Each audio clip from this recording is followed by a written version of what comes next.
Welcome to the Geekcentric podcast, and welcome back to our watch club for Star Wars Ahsoka. One is never too old to learn, Snips.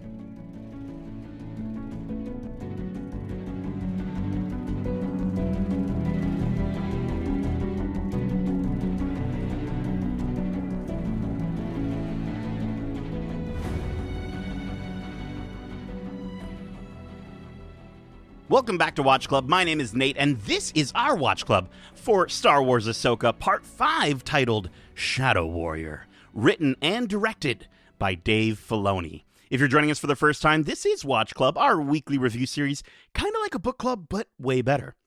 Keep in mind, we will be going into full spoilers for this series and Star Wars in general, so if you haven't watched this week's episode yet, be sure to do so, and then come right back in less than 12 parsecs. Now, before we're all transported into memories of our younger selves, let me introduce you to my Rebel crew joining me today. First up, he is no Jedi. He's Justin the Lothcat Lawrence. Purr, baby, purr. Let's talk. You're purring, talk. dude. I'm ready. You're ready.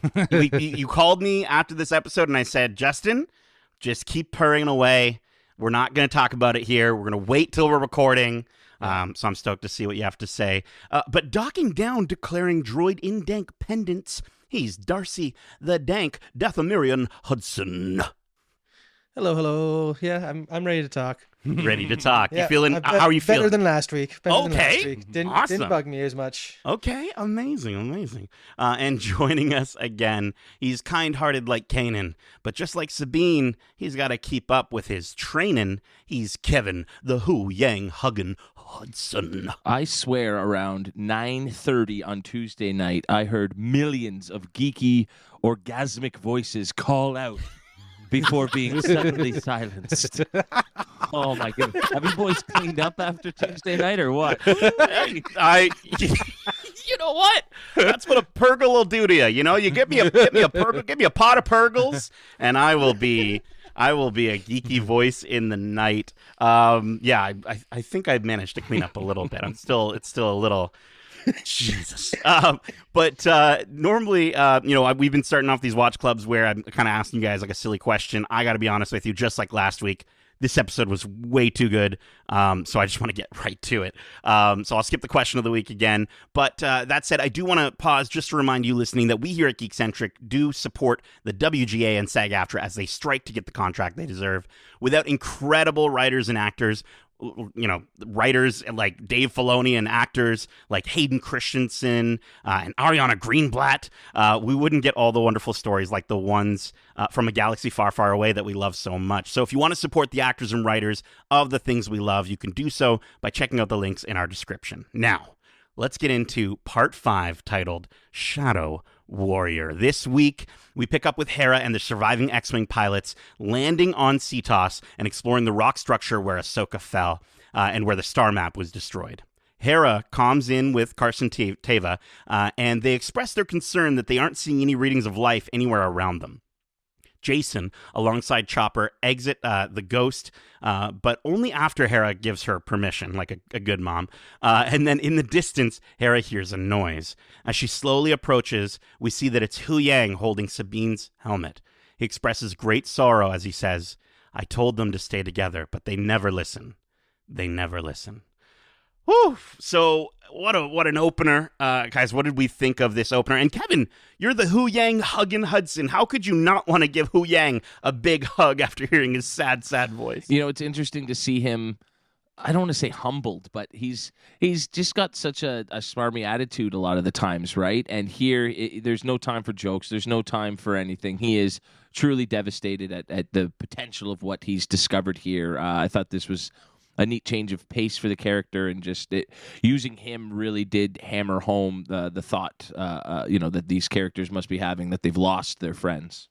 I just gotta ask, who is the droid designer for this particular model? Because why did they program such emotion into his features? Right, like, his eyes. Even his eyes all droopy, and then the fact that he can be so melancholy and sad. It's like, this is not like any droid I've seen. It's so human for a droid. I loved it. And I think that's one of the things we were talking about last week, with his line delivery of, stay together. You always did better together. There was such a honesty and sincerity in it that felt more human than it did droid.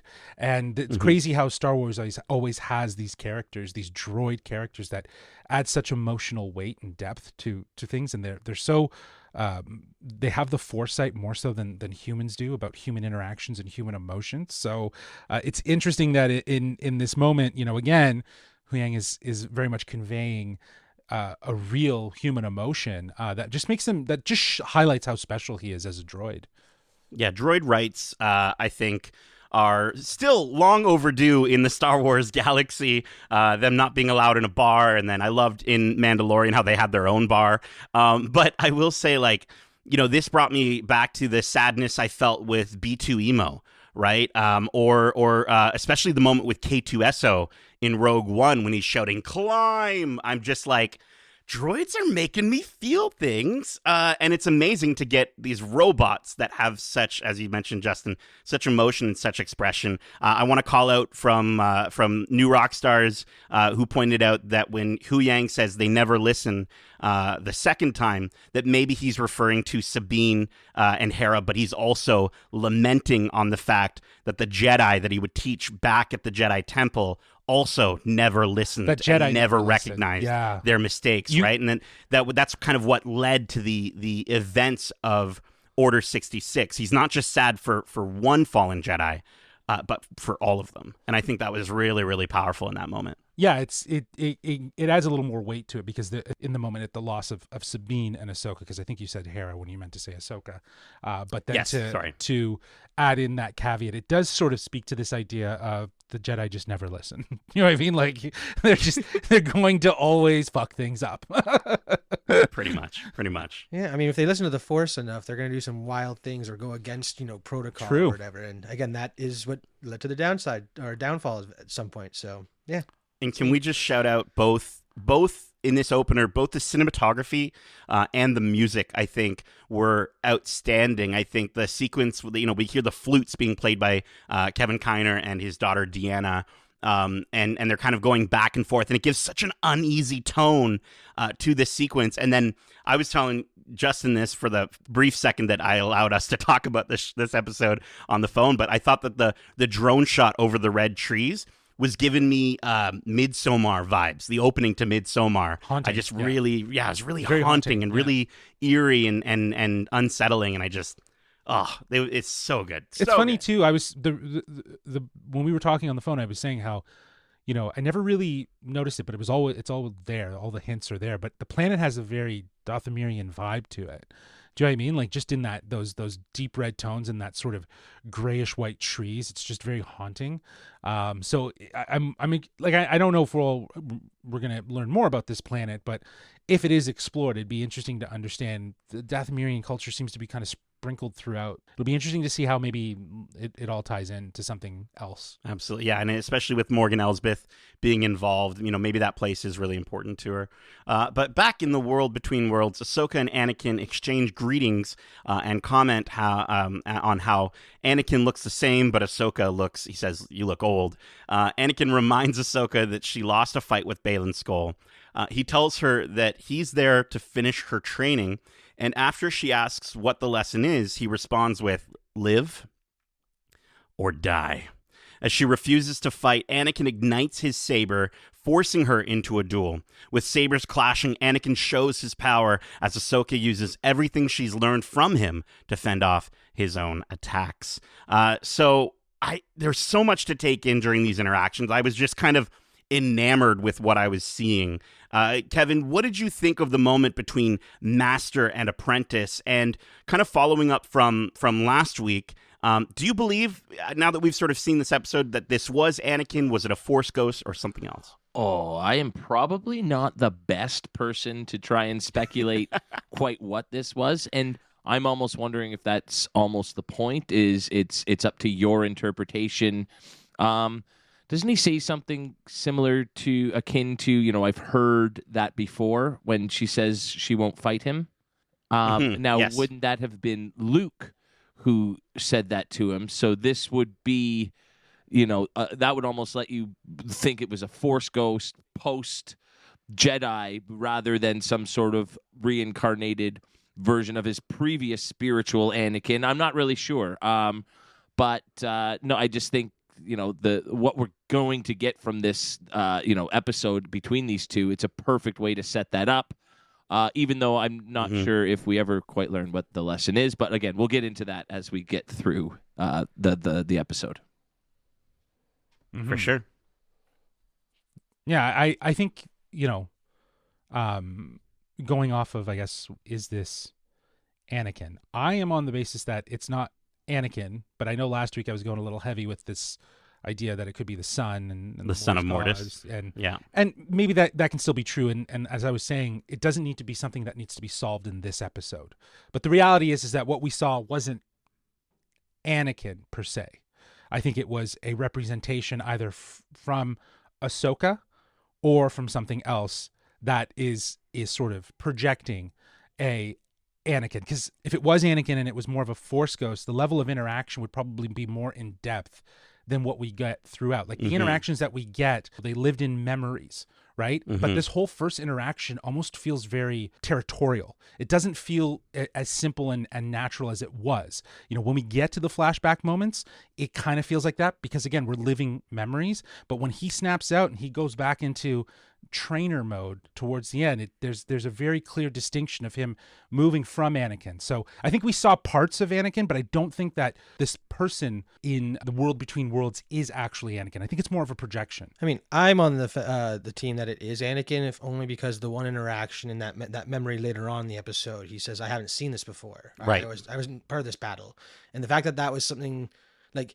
If it was, this Force ghost or anything that you'd think would be more all-knowing because it's tapping into Ahsoka's memories. But if he's just along for the ride through her memories, and he's the one who's kind of the conduit for this conversation, I think I'd love it to be Anakin, and that's what I'm thinking it is because again, we're getting to it later on, but I really enjoyed this way of teaching through actions and memories to get this lesson across. So I really enjoyed the Master and Apprentice back to back again. It was really cool to see. I agree. If somebody was just sort of trying to channel Anakin, I don't think they would have clarified, this is a memory I'm not familiar with, whereas the other ones I'm perfectly familiar with. Wouldn't he, though? Like, I feel like... Well, if he's supposed to be this all-knowing master trying to teach a lesson, I feel like they'd go for the fact that they already know everything. Like... Right.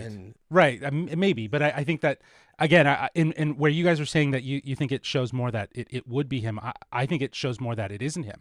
It's like, I'm not familiar with this memory or this place or hearing about this story. But we know the events happened, like the Siege of Mandalore happens at the same time as Order 66. So we know his destiny at that point, right? So it is, yes, he hasn't seen the events. But if he was so spiritual and so a Force ghost, yes, I've heard of this. I feel like he would have known about it. Does that make sense? Do you know what I mean? Yeah, I mean, I'll be honest with you. Maybe this is the Ahsoka in me coming out here, but I'm kind of in between you guys. Like, I feel like, in a way, sure, if you want it to be Anakin, it was Anakin, but I also feel like it was the Force speaking through Ahsoka's memories rather than an actual Force ghost. I think the world between worlds is a place that provides what you need in that moment. And it's not so much Ahsoka talking to Anakin than it is Ahsoka talking to what she remembers of Anakin, the best and the worst parts, so that she can learn what she needs. Yeah, it's what so that she can learn what she needs to move on and keep living. I mean, my whole thing is that we know Anakin managed to become a Force ghost at the end of his life after he redeems himself as Vader. He is a Force ghost. We see him at the end of Jedi. So the fact that he would be able to easily go to this place because he is so in tune with the Force. I wouldn't be surprised if he just wanders through there on a whim because, hey, he can't talk to his Padawan. What else is he going to go do? Yeah. Hang it with Ghost Obi-Wan a bit more? I hope there's an answer to this question. Yes. I think we're not the only ones that have debated it in the last 2 days. You know what I mean? Because wouldn't it cheapen it a little if it's not Anakin? If this is just some general representation of the Force rather than him coming back to make sure that his apprentice is put back on the right path. I find it's more meaningful if it is Anakin doing this directly some way rather than just some part of the Force using him to speak with Ahsoka. That's just me personally. Again, I think we're very much discovering that it's personal opinions. For sure. And I think just going back to her saying, I won't fight you. And yeah, the reference to Luke saying the same thing when he's like, I've heard that before. I think in a way, though, it's also very much just that line itself is such a representation of Ahsoka in that exact moment of wanting to stay in the gray. I won't fight you. I don't want there to be a resolution. I don't want to make a decision in this moment. I want to stay right where we are. And the way that he sort of forces her to continue her lesson, I think was really, really intriguing. And again, it brings up sort of a lot of concepts about, good and bad and good and evil and sort of the way that lesson was taught. I think is just really, really complex and intriguing. Again, I hope we get answers to some of these questions. Here's the thing, though, dude. Dave Filoni, he's not the kind of guy that gives answers to this stuff. Yeah. I don't think but he will. he talks so deep though about Star Wars, right? So yeah. I don't know. Again, unless of course more things will reveal themselves. I don't think we're done with this place, obviously, but we'll see what happens. All right, well, back on CTOS, Hera and Chopper are scanning for their missing friends when Carson Teva informs them that Senator Organa says that she can, right? It says that she can only give them cover for so long. Teva worries that people are going to start asking questions they don't have answers for, and their conversation is interrupted by Jason, who says that he hears something on the water. He tells Hera to listen to the waves crashing, and as they do, they begin to hear lightsabers clashing together. This moment gives Hera the motivation she needs to continue the search again, and Carson calls for the other X-Wing pilots to head back out and search low along the water. So, guys, we get kind of in this scene yet another sense of Jason's connection to the Force. Do you think this is confirmation that he will one day become a Jedi, or do you think he'll turn out more like his mother, Darcy? Well, before I answer that question, shout out to Carson Teva for the joke of the day. I mean, or just the laugh of the episode. I mean, with her son has abilities and just, okay, let's go get on this basically. Just he accepts it without even questioning. Love that. And Darcy, just really quickly, that to me was all the people that didn't watch anything of the animated stuff just going like, yeah, okay, I guess that's how it goes. Cool. That's true. That's where I sort of felt with that, but yeah, no, go ahead. Yeah. But I think it's definitely another sign that he is connected to the Force. He was able to hear this Force place. Basically, he was hearing a different dimension. That's not.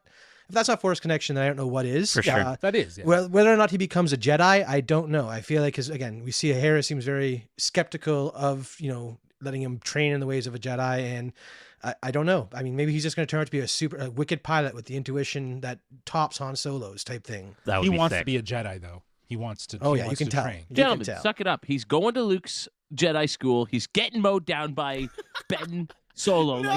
It's happening, man. I mean, I feel like he'd be too old to be part of Luke's first class by that point. Because again, no such thing to be too old. Come on. Yeah, never too old, right? Never too old, yeah. Just really quickly on that, though, in terms of Jason becoming a Jedi or not, there is also a lot of moments where he's looking up at the sky and he sees the X-Wings flying by and he's kind of enamored by them. So, like, in my mind, someone has to be flying the Ghost in Rise of Skywalker. How perfect would it be if it's Jason? He's got the best of both worlds. He's got the best of his father and the best of his mother in terms of abilities. He's there with Chopper. Maybe Zeb's still alive. Who knows? But the idea that you're implying Hera's dead, though. Maybe. No, she's in a med bay. She's in the med bay. The med bay. Maybe she's old and and threw out her back earlier in the day. Right. But I think that would be really, really dope if that was sort of the direction. But she ages really poorly in the next 20 years if she's in a med bay, all sick and old and stuff. Like, she's pretty young and spry right now, boys. It's not that far in the future. Yeah. I guess.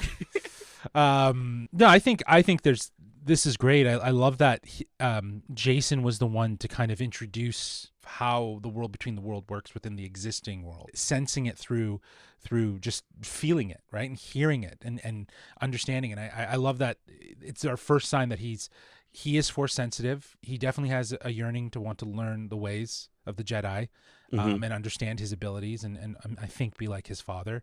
And I think, yeah, you're right. Hera is probably the one that's holding it back and stopping him from doing that, but making him understand that he is special, that there is something about him, because I don't think she's necessarily trying to keep that from him.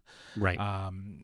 So it'll be interesting to see how it all evolves. I think it makes the most sense that if Ezra does come back, that he is the one that trains Jason, just because Kanan, his father, trained him, right? So I think that'd be such beautiful poetry to their story. And I mean, I'm very much of the camp of that audience member going, oh, okay, he's special. Go, okay, cool. I'll roll with the punches. Yeah. But so I did just want to, Star Wars is synonymous with sound and sound mixing, and what a wicked job they did here to blend those lightsabers into the waves. Yep. That was so cool. Like, you kind of felt like Hera as you heard it come through the sounds of the waves. That was so cool. Yeah. And the use of the Force theme, I think, at that moment, like, shout out to Kevin Kiner again, so chilling. What an incredible moment. And I think the use of that theme and the way that he sort of dibbled and dabbled a little bit with certain themes throughout. Sprinkling it throughout, yeah. But in this, he goes leans in. full on. He leans in. And I think in a way that almost adds a little bit of respect and honor to what the Force is in that moment, and just the fact that Jason is not only experiencing that, but then sharing it with his mom, I think is so lovely and so wonderful. So does this imply in some ways that maybe Hera's a little Force sensitive? I don't think the Force is in everyone. Exactly, that is true. In the right spot, that is true, and she is a fantastic pilot. Exactly. So maybe that was the right spot where the membrane between the two worlds is thin enough that someone who isn't Force sensitive could hear that other plane. Sure. With a little help, of course. I absolutely agree, though, Nate. Like, I think Kevin Kiner is killing it with this score. He's creating new music that feels obviously very specific to this show, but he is not just sprinkling in now like John Williams themes. He's sprinkling in his own themes. Like the times when you hear Sabine's theme come up or Ahsoka's theme come up, all of it comes together so well in a way, as you said, to respect the music while also adding so much new, because the samurai Western vibes of the score that feels specific to the show is French kiss, man. It is brilliant. And shout out to our princess. Eventually she'll be known as the princess, but or no, she was already known as the princess. Yeah. But my times are all mixed up here. Okay, I was flying with a Purgle. But fantastic to hear Leia Organa as senator here. This is, I guess, prior to the galaxy learning that Vader was her father, which that compounded with how frustrating it must be to be a politician amongst these idiots of the New Republic government. I think was probably why she, left to lead the rebellion. But it's just interesting that, like, we're getting that spot in the timeline to sort of narrow in and understand, okay, she's still a senator here. She hasn't left yet. But let's keep going here. Back with Anakin and Ahsoka, we continue to witness what feels like the greatest hits of lightsaber duels as Anakin continues his lesson. We see him push back Ahsoka with every blow, but just as it looks like he's gained the upper hand, Ahsoka does a jump kick and strikes him in the face. Anakin tells Ahsoka he hasn't taught her everything yet as he slices the path below them, causing Ahsoka to fall through pink clouds only to wake up on sand. In a deep fog, we see a young Ahsoka begin to stand up as clone troopers emerge through the smoke. We're now seeing the Clone Wars in live action. Ahsoka and Anakin run into battle as she asks about her training, and Anakin tells her this is her training. Then young Ahsoka walks through the fog slowly to see many troopers dead and dying. She rests her hand on one with bandages all over his face as she begins to feel remorse for the troopers they lost because of her mistakes. Anakin tells her that he has to teach her to be a soldier, how to lead, how to survive. She asks him, "What if I want to stop fighting?" And he responds with, "Then you'll die." As bombs go off around them and blasts start to fly by, Ahsoka watches as her master runs back into the fight. Another blast of light flickers a vision of Vader before turning back into Anakin as Ahsoka stands there paralyzed by the fear of what she's seeing. Whew, okay. Like, this, Kevin, you were talking about the hearing the voices of all the geeks and nerds in the world. This was it. Let's talk about this sequence. What did you guys think of seeing Clone Wars in live action, seeing young Ahsoka, seeing troopers in battle that aren't fully rendered CGI beings, but actual practical actors running through the fog of war, and of course seeing Anakin in that sick clone armor? If this is what we got for Attack of the Clones, this sort of thing, holy, that's an all-time Star Wars movie there. Like this just, like I cared more about that 2-minute long snippet of Clone War battles than I did about the clones ever in the prequel movies. You know what I mean? Just because, like you said, though, there you go. They're real. They're doing stuff. The action was amazing. It was just, this was, all of these sequences were so well done. And a lot of it is that physicality that we got from the effects team and the way they decided to film it and everything. It was awesome. Yeah, the moment hits so well, right? With the single trooper running through, and then just, again, I'm going to bring up Kevin yet again, but the single piano note that just strikes as soon as you can see that trooper running through. I screamed out loud. I was watching with Megan and her partner, and we were just like, oh, and it was like phenomenal. But Justin, what did you think? I loved how they didn't show much. It felt dreamy. It felt eerie. Yes. And it really relied on the interactions. So, the reveal of, obviously Anakin walking through with his saber, and then Ahsoka, here I am thinking at the first time I watched it that it was going to be Rosario that was going to walk. But then to see a younger version, I was like, woo! They did it. They did it. They casted a younger version. I need to quickly just shout myself out, Justin. I'm so sorry. Go shoot your load. Shout yourself out. I gotta say, unfortunately, I only have Justin's word to corroborate this, but on one of our mini phone calls about the show, I did absolutely call the casting of Ariana Greenblatt because I figured she'd be the perfect choice because she's done the full body makeup before as young Gamora in Endgame. And then, she's been having such a good year this year between, Endgame, this episode, and then 65. She was in 65 with... what's his name? Adam Driver. With Adam Driver. Didn't do well. Didn't do well. But okay. And then maybe Redemption, Sasha in the Barbie movie, like she was outstanding in this episode, and I think her physicality, the way she expresses emotions, so well with Ahsoka. And when she says the line, "How can you joke at a time like this?" I heard Ashley Eckstein's voice as young Ahsoka. What I think is great, she did an awesome job at playing old Ahsoka in young Ahsoka's body. She carried the weight of an Ahsoka who's lived her whole life and made mistakes and is now looking back being like, was I wrong from the beginning? She captured that whole aspect of the character beautifully. So kudos to Ariana Greenblatt.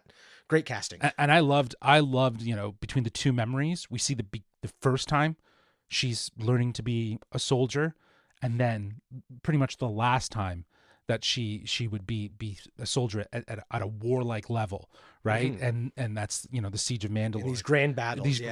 Grand battles. And I love that she was able to shift the character persona. Like, you could see the history, right? Like, to your point, right? Not only just knowing that Rosario is in this body, in this mind at this moment, but personality and the way she leans into the fighting. It's, she really goes hard in that second memory. But to see this first instance, this was very gratifying. This as a fan for fan service. Do you know what I mean? Like, to see this Anakin in his Clone Wars armor, and the hair and everything. And I never noticed it in Clone Wars, the cartoon, but I noticed it here. But it's crazy how that armor looks very Vader-esque. Do you know what I mean? Absolutely. And like, it kind of always had that hint, and I was just like, I never really caught that because it's obviously because all the Jedi were wearing it. Why would you think that it was just a Vader thing? It's an armor, but it's like it's very armor-esque and it has that sort of early signs of it. So, but great job at doing his makeup, and the de-aging wasn't that bad. I was gonna say I think they did it. I think last week's episode it felt a little weird. I think this week they did a good enough job, and I think his facial emotions and the way that Hayden Christensen is such a fantastic actor, the way they were able to still pull that through what they did digitally, I think is absolutely stellar. I also, like you were saying, Justin, the fog to kind of show that this isn't so much a flashback, but it is Ahsoka's memories. When we think about our memories, it's like it's foggy. It's just the details that we need. But when she puts her hand on the soldier with the bandages on his face, just her acting and her expressions were phenomenal for such a young actor. And I also wanted to shout out that I would imagine with the amount of Twi'lek that we're seeing here, that this is the Battle of Ryloth, I would assume. Yes. Yeah. So I think that was that was really cool that they had a few Twi'lek in and around to kind of hammer that home. Well, I think in the new Rockstars video, they actually kind of may have pinpointed the time in the Clone Wars season with the Battle of Ryloth, and it's a 3-episode arc. So they found a way to line it up with the existing That's awesome. the timeline, which is kind of cool, just to kind of give it a little more sense. And also just driving home the weight of losing soldiers, right? And how connected Ahsoka was, because in that episode arc, leading into that battle, Ahsoka's actions led to the death of many clones. And shout out to them for actually doing the research and finding a way it all makes sense, because now here she is having this very sincere moment. So we kind of get to see part 2 of that. Well, and just visually, to kind of go back to what you guys were saying a bit earlier, I mean, it's really quite incredible what they're doing here, because not only is it evoking the idea of that it is memories and they're a bit hazy, but it's that whole idea of the fog of war, where soldiers in combat are uncertain about their capabilities, what they can do, what they're up against. It's just this overbearing sense of uncertainty, and so you can both feel Ahsoka's uncertainty in her previous actions, in what she is supposed to be doing here in these lessons with Anakin. It really is just it was a really clever way to stylize these vignettes, these scenes, and evoke so many different ideas of, again, her memories and her cloudiness in both the moment and reflecting on them. I just thought it was a perfect way to do it, and probably saved them a shit ton of money. Yeah, probably. I mean, it definitely especially did. in terms I of think like so. the use of the volume. It didn't really feel like volume, right? It parallels really nicely with the next memory. Do you know what I mean? Right. Like they both feel like they live in their own, as Kevin said, this sort of hazy, foggy, fog of war style, and they both are reminiscent of it.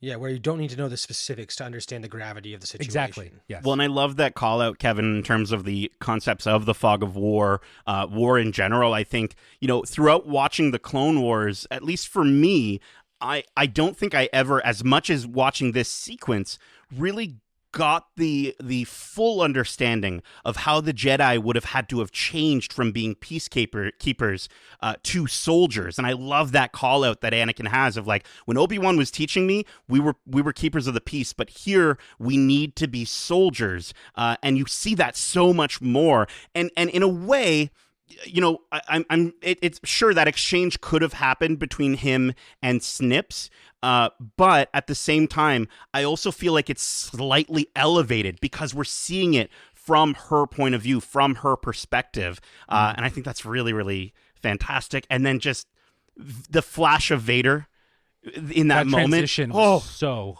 good. It's not gonna. It's imprinted forever in my brain. Look, there's no clones around him. Like, it goes from Anakin walking with his saber with clones, flash, it's just Vader and no clones. And I'm like, that is perfect. It's it was powerful. so well done. Yeah. Really, really good. Okay, we'll keep going. I don't want to, but we'll keep going. I mean, I do want to because I want to talk about the other part. But Hera and Huyang continue their search, and Hera asks Huyang what Ahsoka's master was like, and he responds with, intense. No kidding. Jason comes in and tells them Chopper thinks he found something and to fly it to as low to the water as possible.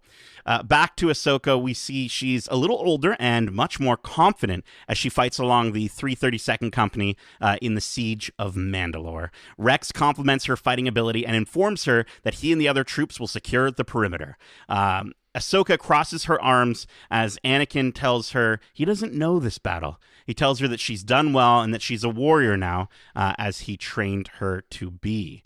He tells her she's part of a legacy, and she says her part of that legacy is one of death and war. And he says she's more than that because he's more than that. And she responds by saying he's more powerful and more dangerous than anyone realized. This frustrates him as he says, back to the beginning, live or die. He turns around with his saber glowing red and begins to duel yet again. He kicks her back through the fog into the world between worlds, and as he walks through the smoke, flashes of Vader flicker. He says, time to die, as they fight, and as Ahsoka dodges and eventually removes his saber from him while holding it against his neck, she responds by saying, I choose to live.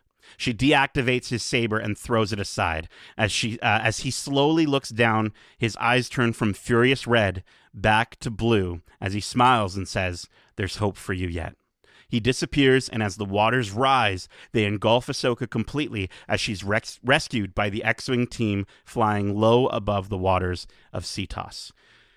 My jaw was on the ground. Darcy, let's get into this here. The Siege of Mandalore realized in live action, and Anakin's final lesson in Ahsoka's training. What did you think? I mean, seeing the Siege of Mandalore live action was incredible. Again, the choreography for Ahsoka here and Ariana Greenblatt pulling it off flawlessly. It felt like we were watching Ahsoka from the final season of Clone Wars. They're just absolutely killing it on the battlefield. It was great. And as for the lesson, I thought it was really cool how, again, they didn't really explicitly say it, and they kind of leave you to make your own thing from it. And what I got was the fact that she was kind of in this place between life and death. And if she gives up the fight because she doesn't know what she's supposed to do, she's going to die. Whereas this one, Anakin is, he is more than what this war and death. He was the redemption at the end of it. He was the choice he finally made. And that was almost like the choice that Ahsoka made at the end there, where she wasn't going to kill him. It was her choice to live. And that was what kind of brought her back to the land of the living almost, is that she realizing that she isn't Anakin. And there is so much more to Anakin that she is not remembering. Like, he isn't just Vader, he was Anakin as well. So I love that. And again, if we don't get her explaining what she got from it, I'm okay with my own little headcanon there, because to me, that's a very satisfying end to this whole sequence. Yeah, I couldn't agree more. I think that the idea of life and death is also symbolized in light and dark.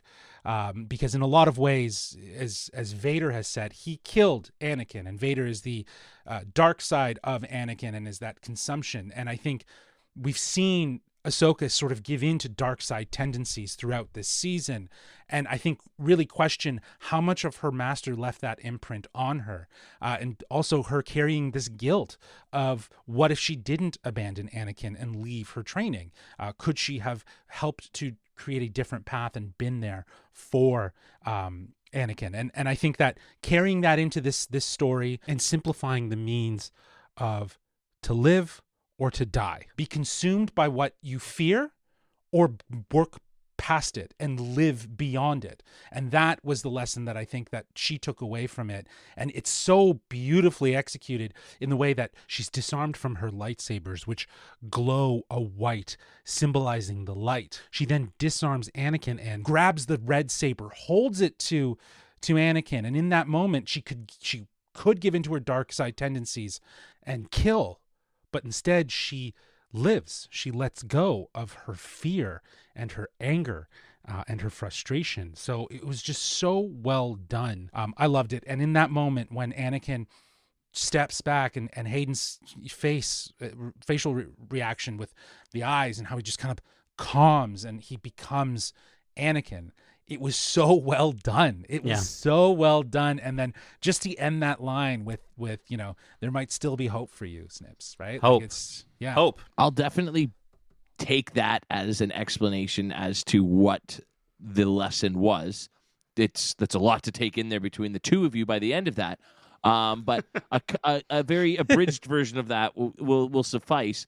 But I just think that hammers home the idea that had to be Anakin teaching her that lesson even more. 100%. It has to be her kind of almost finishing his teaching her. That's them wrapping up that relationship by him helping her move forward to the next stage and finally putting closure to their relationship. But the thing that that really stands out to me as the reason why it would be a projection from her is that early on she calls out, Anakin never finished my training. And the first thing he says when he's there is that I'm here to finish your training, right? And I feel like just in hearing those those little words kind of gives me the sense that, as Nate was saying at the beginning, the world between worlds is to give the Jedi who's in that room of requirement what it needs. And each person brings their own subjectivity to it. You guys were talking about it last week. Like, they shape what's in this space between time and everything that's real. And I think that that's why Anakin took that shape. And I think, we're going from Ahsoka's memories and kind of guiding it. I feel like this Anakin plays along with where she's going to go, because he knows and trusts that she knows the journey that she's on and what symbolizes her, the next level of her development. I guess my my reasoning for believing that it's Anakin too is the fact that we, having witnessed Ahsoka's whole journey, I feel like if the Force was trying to just use a message or like get a message across, it probably would have done more like a shape-shifting thing where it's all her greatest villains or foes at certain points. We get a Barasofia, a Maul, like all these points in her life where she has to make a hard decision type thing. With the fact that it's all from Anakin's point of view or Anakin's training her, it just, again, it feels so personal, especially by the end there. Like that, it felt too human to be the Force, I guess. I don't know. I'm still between. Although I will say, the more that you guys talk about it, I am kind of liking the idea that it is Anakin, only because of the prophecy of the chosen one, of you were the one that was meant to bring balance to the Force, and the idea that that doesn't stop when Anakin dies and Vader is born, that doesn't stop when Vader turns back to Anakin and then dies. The fact that can continue even beyond death, I think is really, really intriguing and really powerful. And so, yeah, that's interesting. That's really interesting. We're not going to settle the debate here. We don't have a long enough podcast for that. But maybe that'll be a special one day. But I think, yeah, Ariana playing, sort of a more confident season 7 Ahsoka was so phenomenal. I think, like you were saying, Darcy, the how fluid her movement is. It is very much like, it's one of those things where when you watch the animated series and you see these fights, you're like, that has to be animated. That's the only way they could do that. And the fact that she was able to pull this off, and I don't know if it was her or, kudos to if it was a stunt double or whatever, but it was absolutely phenomenal. The choreographer for this episode and for this series is just absolutely stellar. Rex, Tamora Morrison's voice, and seeing Rex in live action not once but twice, I want to see his treat. face. Yeah, I want to see his him face. helmet off, please. I wanted Helmet all off. of the helmets to come off, and But you just see a ton of Tamora Morrisons all that around. would be fantastic. But I think that's, again, you can see that they kind of kept it budgetarily conscious with what they were doing. Sure. So to throw his voice in, sure, but I don't know. Like, again, that to me is like, I've seen Rex's helmet in live action. Just that's an easy get. Do you know what I mean? To see that costume and to see that setup, right? So, Sure. It's still maybe really Tamora cool. Morrison. To see him helmet off, Yeah. beard, like Yeah, exactly. exactly. beard. Yeah. No, I think it would be absolutely phenomenal to just to get a bunch of them that aren't all CG faces of Tamora Morrison. And then I do just One want of to them's just D. Bradley Baker. that would just hidden in the background. I do want to give obviously this is a thing, but a massive shout out to Dave Filoni, because I think these are some of the best examples of show don't tell storytelling that I have ever seen in my entire life. I think still keeping it relevant to this story and at the same time giving exposition to audiences who haven't seen those moments is equal parts rewarding for fans of the animated series and explanation for those who haven't watched them. I think that's absolutely brilliant. And then just one last thing, because everyone else got to say what they took away as a message for this moment. I just want to say I love the messaging in this episode and the fact that, and bear with me because I think this might sound obvious or stupid, so take it easy on me. But as I've grown up with Star Wars and the world around me has become more complex, and I'm taking in more and I'm learning every day, I love that Star Wars and its themes are mirroring that. Right? They're doing the same thing. The fact that back in the day for me, bad guys were bad guys and good guys were good guys for the most part, that's what it felt like. But here to get a story about a mentor who's so flawed and has such a tragic ending, but who was also able to teach such valuable lessons to his Padawan is so incredible and has so much depth to it. And the idea that even terrible people may have brought good into the world at one point in their lives brings with it such a complex emotion for me. And I love that Star Wars is the world that we get to explore that idea with. I think Ahsoka being such a significant part of this legacy is going to do so much good for the future of this franchise. And it gets me more excited for where Star Wars is going than anything has. And I just wanted to shout that out because, again, I just think freaking Dave Filoni, man, like, come on. But he understands the mission. Do you know what I mean? And it's Right. in the simple themes that you can get some of the best stories. Do you know what I mean? It's not about going super overly, complicated with it, right? It's really understanding the simplicity of the moment, right? And making sense of that. It's really good. It's really, really good. So good. Let's keep going here, though. Hu Yang wakes up Ahsoka and informs her of the unauthorized rescue mission, and that Sabine is gone. She exits the ghost, and after hugging Jason, she thanks him. Ahsoka uses psychometry and the broken star map to sense what happened with Sabine after she fell. She learns that Sabine went with the enemy on their ship that's now traveled to another galaxy. Carson tells Hera that the fleet is on their way and that they're pretty upset. Ahsoka looks up as she watches a pod of Purgle, which gives her a little idea. Hera is informed by Chancellor Mon Mothma that she'll be stripped of her rank if they don't return immediately.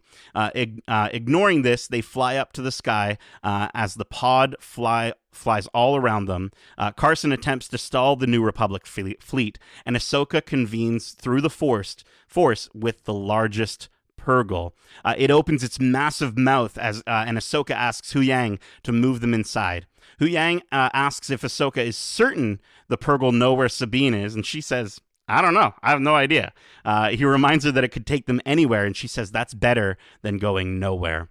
Hera tells Captain Gerard to move her fleet out of the way of the Purgle as they fly through the ships, and as they sort of energize and are about to jump, Ahsoka promises that she says, I'll find them.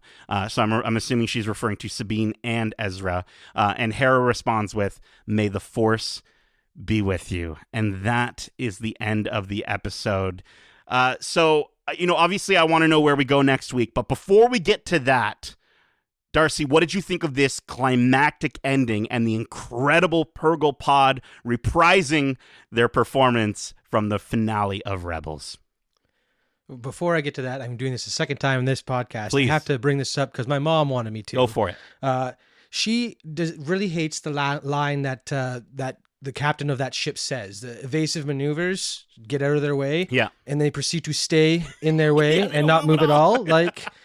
Hold your course. Don't make any movements. That would have made more sense to what happened in that actual scene. Darcy, can we give her a break? She literally just got that rank a few days ago when her master was stabbed through the chest by Baylor. The point, but she's a little green, right? Maybe she doesn't still, quite know. They didn't move at all. No. It just felt really weird. My mom wanted me to bring it up because it really bugged her. Sure That was thing. the one thing after the episode. She's like, that line's stupid. Yeah. And then, yeah. But as for this ending, I thought it was incredible. I mean, the Purgles doing their thing is always cool. Seeing this animal just jump through hyperspace, and the fact that we got to see a whole pod of them with this epic music, and again, Ahsoka's in the mouth of one of these things. It was so cool. I can't wait to see how this ends up for Ahsoka and Hu Yang there. It's great. So good.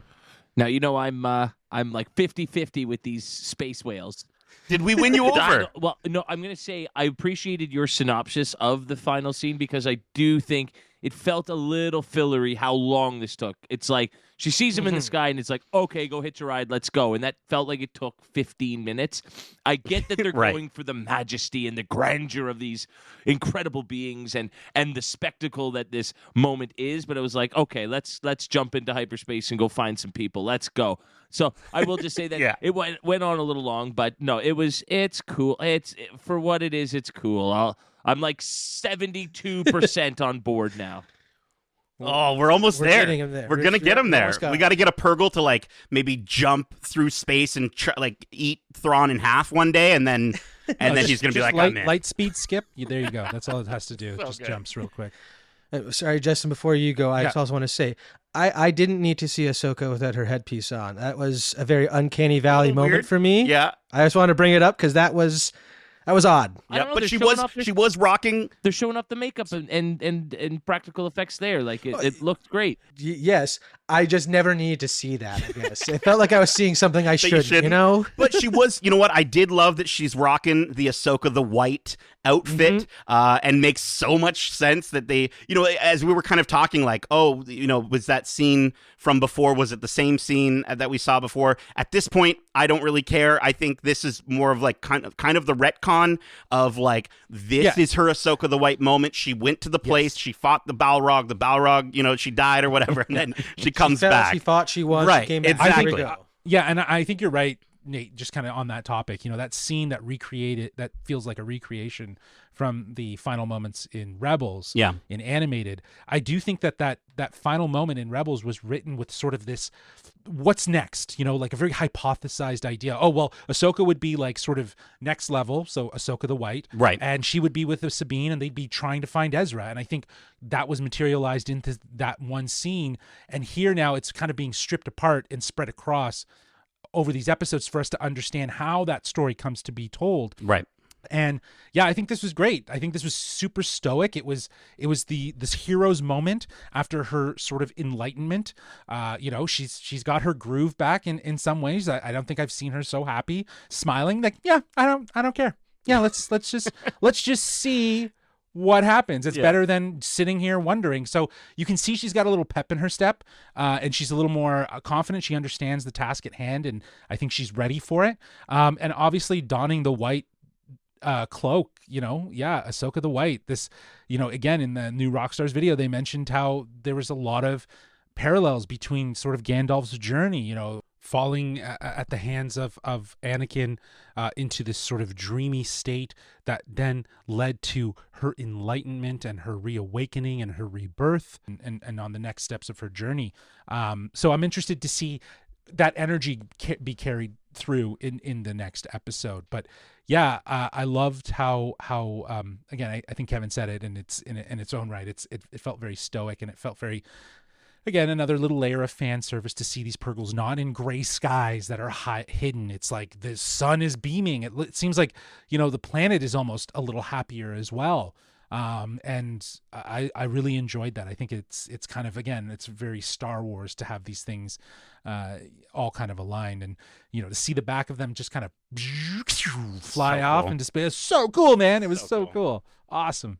I was half expecting one of them to just kind of grab the ghost in its tentacles and be like, Right? "You're coming, Come yeah, you're on." coming too."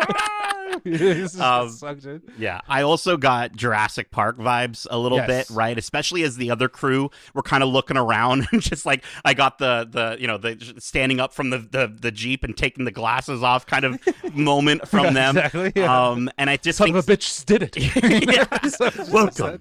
And they just the pros. But I think the sheer size of these creatures next to the massive New Republic ships was just so cool to see for scale and to kind of get that understanding. And I said a couple of weeks ago that I felt like the Purgle were the most pure representation of the Force as a feat of nature. And I love that Ahsoka uses the Force here to communicate with them. And I think that very Ezra, right? Especially him and with the Loth wolves. All of them.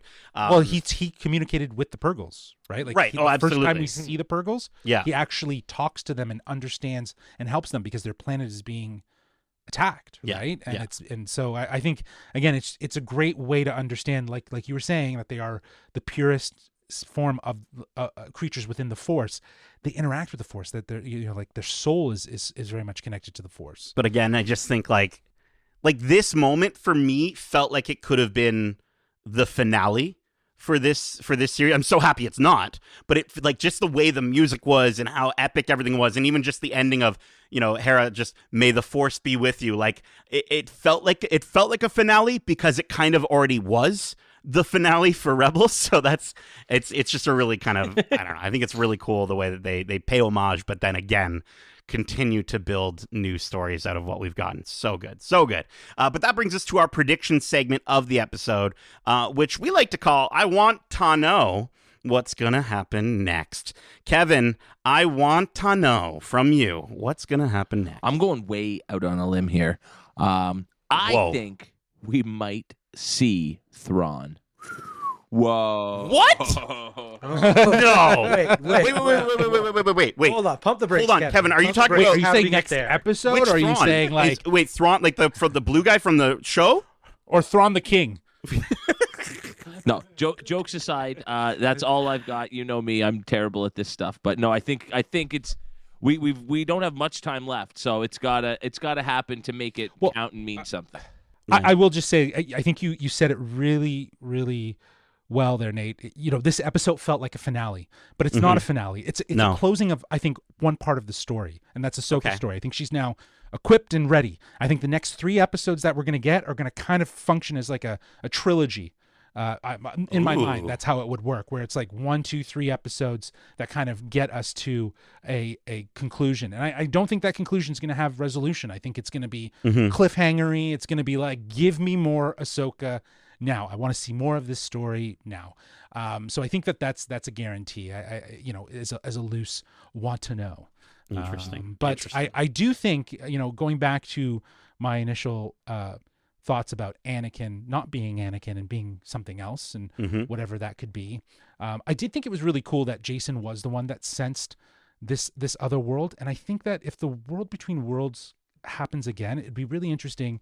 I think we could see him in the world between worlds. And if that isn't Anakin, and if you wanted to hint at the idea that maybe something more nefarious is there, I'd love to see Kanan be the person that is there to give a sense of guidance to Jason and be that spirit in that moment. See, what you're describing, though, Justin, sounds very Ahsoka season 2. Of course, it's not going to happen now. It's right? Not gonna happen now. Okay. I don't think it'll happen now, because I think now it's all about that. But I do think that it's really interesting again that Jason was sort of this gateway for them to find her. So I think that it again highlights his Force sensitivity, but he could find himself in that place eventually at some point. So, as like you said, a season 2, and I think it would be pretty dope, because I don't think we're going to get Kanan in this one, but I think that they'll do it. They got the picture. There's the picture on the front dashboard. But Darcy, I want to know what's going to happen next. I mean, again, like you said, it's very much finale, so it's kind of up in the air where they're going. As much as I would love for the Purgles to take them somewhere else, I don't see that being the case. I feel like this is going to be the path, kind of a direct jump to wherever Thrawn is, or wherever the ring went, wherever Morgan and them are. What I think would be interesting, though, is if we don't see Anakin again, but if we almost get more like Obi-Wan to Luke voice thought, like, conversations in their head while she's meditating type thing. I think it'd be really cool if the master, if the master apprentice relationship is almost rekindled because of this journey to the world between worlds. Because it'd be really cool to hear Hayden Christensen, impart some more wisdom on his Padawan, because I mean, he's so good. I want more. Yeah, he was so good. He was so good in this episode. Yeah. I mean, if you really want to know, I want to know, Nate. I want to know. Tell us. Next, honestly, I'll tell you, I have no freaking clue. Because we've seen everything in the trailer minus Thrawn still. And so I think if I was to speculate, I'm gonna go out on a limb all the way to another galaxy on a limb here. And I don't believe they actually have the balls to pull this off, okay? And what I'm about to say, you're going to be like, no, you're an idiot. That's not going to happen. And I agree. I'm an idiot, and it's not going to happen. But how nuts would it be if they get there or the next 3 episodes are Sabine, and we're focusing on that, or at least the next episode is Sabine, and then we get sort of at the end of that episode, Ahsoka shows up, right? Yeah. But how nuts would it be if we learn in the next episode that Ezra is just dead already? He's dead. With the episode focusing, with this episode in particular, focusing on attachments and the memories that help us, sort of retain, but then like also the themes of letting go and continuing to live. I think it would be really interesting to see if Sabine, isn't able to make the decision that her master was able to make in this episode, but rather, again, she maybe goes down a bit of a darker path, knowing that even after traversing to another galaxy, she still can't rescue Ezra. I think would be phenomenal, but with how much the fans love Ezra, they've been anticipating seeing Ezra live action just as much as we've been anticipating seeing Thrawn in live action. I don't think they have the guts to pull it off, sadly. I don't know. I think there's good reason for them to do something like that. But I wouldn't push either Sabine into the dark side, and I don't think I would do it. Or maybe it's the catalyst. Maybe it is the catalyst to help her get beyond to the next point. Exactly. Right. So she can unlock that Force potential. I think that there's good reason to want to do that, and maybe he lives on in a flashback or Force Ghost Manor that could be interesting to Force Ghost Manor. That's a new ride at Disney. I love it. The Haunted Mansion, but a bunch of I want that ride. Let's in go. live action? I only watch I one do, season I of the do. show when I want to see him. Like, I know. I mean, I think the fact that we've gotten a good story of Ezra. Sure, I'd love to see what happens next. We've all been waiting to see what happens next, but I also just think it would be so nuts, and maybe that's just the Game of Thrones fan in me speaking of like, kill him. Like, I think it would be pretty crazy. Well, just turning it on your head, right? Changing expectations is Right. what I think it is. Yeah. I mean, I think it'd be pretty cool if they get there and Ezra doesn't want to be rescued. Like he's working with Thrawn so- because they had to joint work together to survive. Because again, in one of Thrawn's earliest canon appearances, he has to work together with Anakin to survive on a desert planet almost. Oh where man. they were stuck together. So, Oh, yeah, Thrawn what's- is incredibly charismatic and is able to talk and swing That at people is to his true. side very easily. So, I think it'd be cool to see an Ezra on Thrawn's page. Well, it's funny because Darcy, I know that Megan and you disagreed about certain elements of last week's episode, but we were talking after this episode, and she absolutely had the same theory that yeah, Ezra is working for Thrawn, not as though Ezra's now evil and not as though Thrawn is now good, just a mutual understanding of like, it's all part of need the to survive, plan, let's work right? And together. he defends Thrawn from Ahsoka in a certain moment that she's just like, "What are you doing?" Would be a great cliffhanger for maybe an episode. Not next week's episode, but the week after. I think would be really, really cool as Ultimate, going into yeah. the finale. Of just like everyone sort of just being like, "Holy crap, we saw Ezra!" And not only that, but he's defending Thrawn. What is going on? Would be whoa. Or he's dead. But that is it for this episode of Watch Club. Or not yet, actually. Sorry, we need to get to our final overall thoughts and our score, which we'll be rating on a scale of 1 to 5 lessons learned. I'm switching things up. I'm going to go first. This episode was such an outstanding example of exposition steeped in multi-layered storytelling for fans of all Star Wars. I think the fact that Dave Filoni was able to meticulously add so much detail while at the same time preventing fans who haven't watched the animated shows from feeling alienated is incredible. And it wasn't flashbacks, it was memories from a certain point of view. It makes so much sense why this was put into theaters, because it needed to reach the widest audience possible. And I'm sure people, maybe on the fence, maybe they caught up in order to watch it in theaters. I don't know. But it to get the widest reach, to be able to kind of give this background for this character, so smart, so incredible. Like last week, I think everything was spot on. I think the writing, the performances, with highlights from Rosario Dawson, Ariana freaking Greenblatt, okay? You need someone to play a badass, like a baby badass?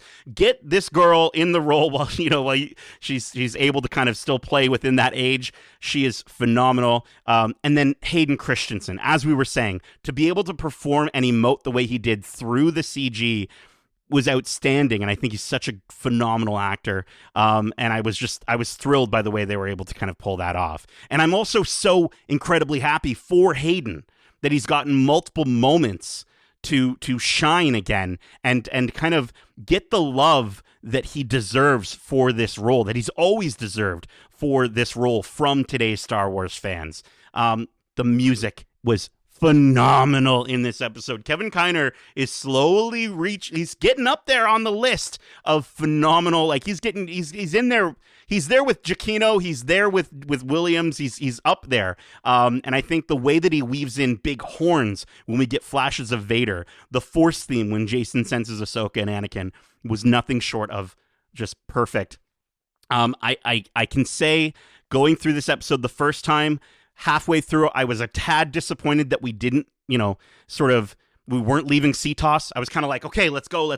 We get to the end of the episode. I'm like, we didn't leave CTOS as quickly as I would have wanted to. We kind of spent the last 3 episodes on that spot. But I will say the moments that they gave us more than make up for my qualms with that. So this week, yet again, I'm giving this episode a solid 5 out of 5 lessons learned. Darcy, how about yourself? Well, I mean, you said enough for both of us, for all of us probably. I mean, this episode was great. Hayden Christensen was awesome. Music was great. This is definitely this is the best episode in this season so far.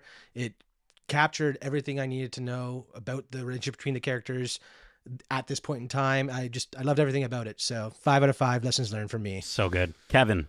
Yeah, I mean, Nate, you nailed everything that worked about the episode. And I think where I'm coming from now is I'm almost a little upset that this is working so well and that this show is so incredible because I just, this is almost like now we're in prequel territory to the sequel trilogy, and it just brings up so many what ifs. What if a different story by a different storyteller, especially one who, this is the first time where I've been like, okay, Filoni really gets this shit. He gets this shit like 1976 George Lucas gets it. Book of Boba Fett has had some cool moments, specifically when, we got to see some familiar characters. And The Mandalorian has had some pretty cool moments strewn throughout it. But, like, this is, like, peak Filoni showing, like, what he can do. And now in a live-action format, it's just so incredible. And it just makes you wonder what he might have done to continue all these stories if he had control and if he had say. And so that's almost why this show is upsetting me a little. Because, hey, I'm a huge fan of the sequel trilogy, don't get me wrong, but this, again, makes me second guess and wonder what could have been.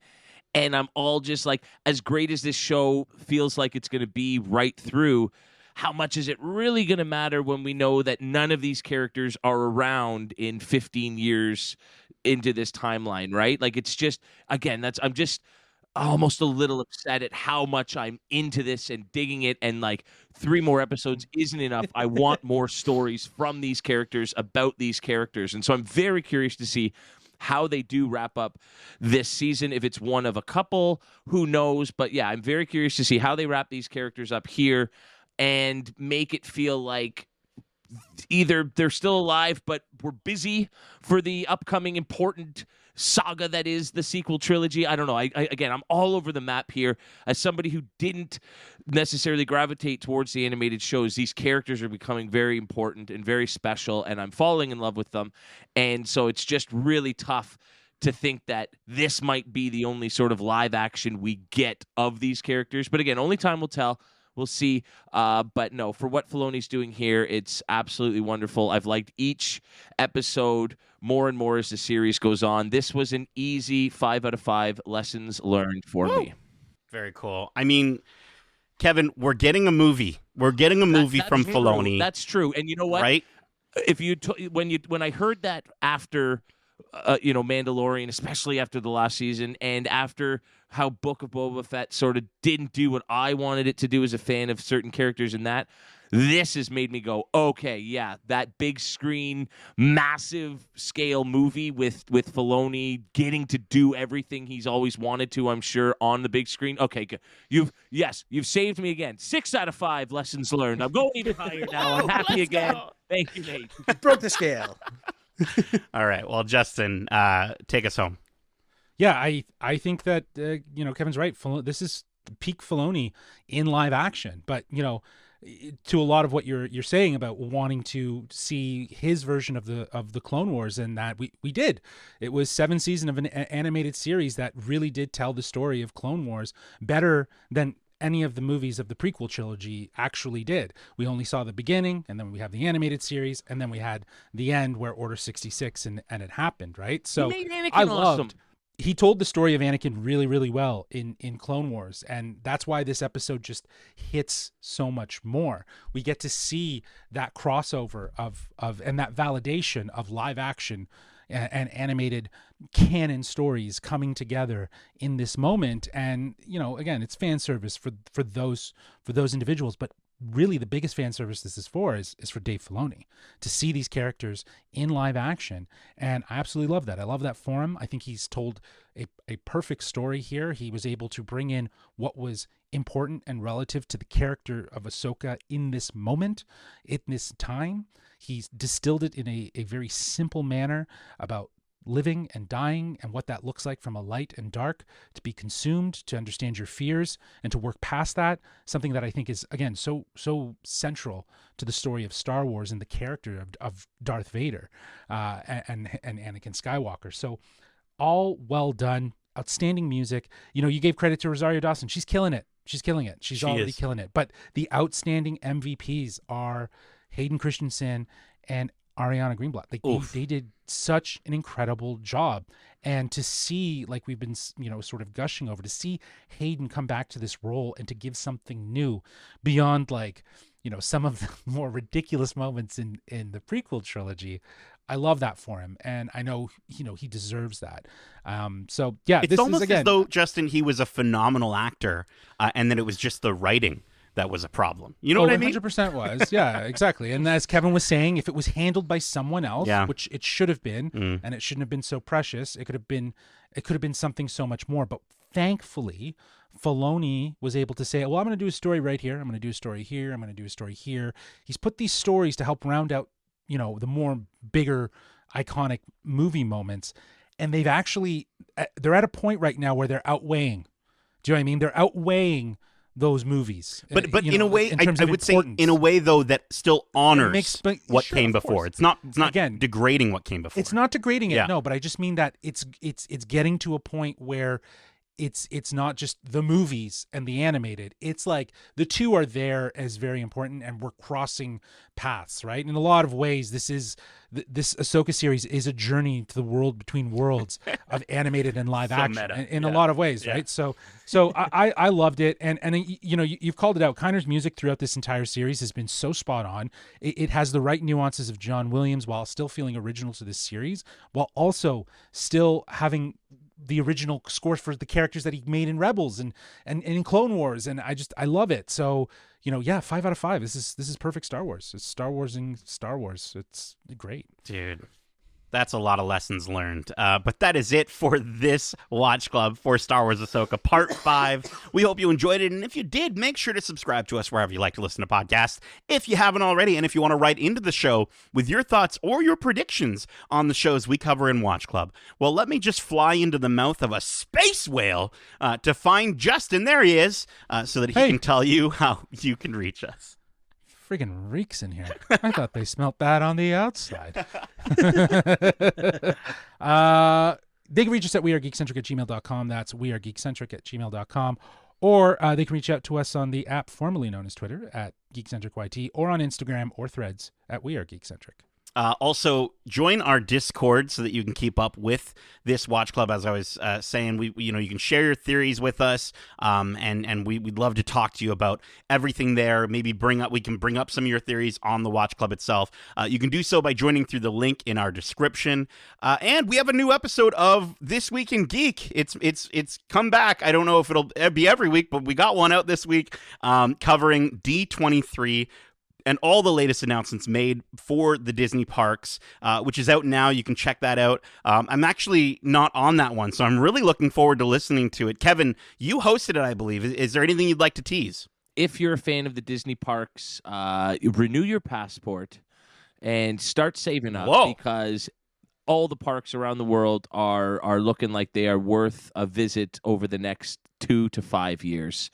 And then specifically for us, being Disney World in Orlando sort of junkies, there's something at each of the parks sort of rolling out every 6 months or so for the near future. It's a very exciting time for parks.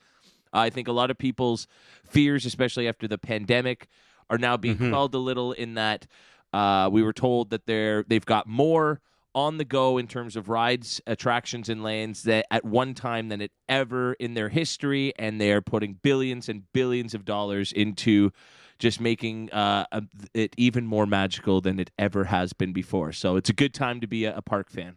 Wow, that is the most positive take I've heard on the parks in a very long time. Not from you folks, but just in general on the internet. There seems to be a lot of discourse, so I'm stoked to listen to that episode and get hyped again to go see that mouse. But we also have a ton of other episodes covering the latest and greatest summer releases out now, like our recent spoiler-free reviews for I Am Groot Season 2, Only Murders in the Building Season 3, and Teenage Mutant Ninja Turtles Mutant Mayhem, as well as Haunted Mansion and Christopher Nolan's Oppenheimer. We got a ton of great Star Wars interviews. I won't list them all, but let's just say we also had a chat with Anakin Skywalker himself. And I believe Justin, in that chat, even brought up Ahsoka Tano with Hayden. So definitely go check that out on your podcast service of choice, or you can check those interviews out on YouTube at youtube.com/geekcentric. I'm back to streaming now. You can catch me over on twitch.tv/NatePlaysGames. I'm thinking I might start streaming some Lorcana. Speaking of Disney, Lorcana, the latest Disney trading card game, coming after Pokemon, coming after Magic the Gathering. There is an unofficial, probably going to get delisted and killed by Disney soon, digital version of the game that I'm thinking I might want to start playing, because I'm obsessed with this game, okay? I'm having so much fun with it. Kevin, I know you had the chance to play it a little bit. It's pretty fantastic. The game is a lot of fun. I'm really looking forward to. I think I need more cards. Get these cards in my hands, because I want to start building a deck. I really want to. I want to try and jump into this, and they're making it freaking difficult. And they're already out here announcing Chapter 2, and we can barely get Chapter 1. Like, get your shit together, Ravensburg. Let's go. Like, if you got me interested in a TCG, I can't imagine fans of this style of game already how interested they must be. Scalpers, piss off. We don't like you. Nobody likes you. Yeah. Let the fans get what they want, get our hands on this, and I really am looking forward to learning this game inside and out. So good. But Kevin, Darcy, Justin, thank you so much for joining me for this Watch Club. And as we say, we are no Jedi.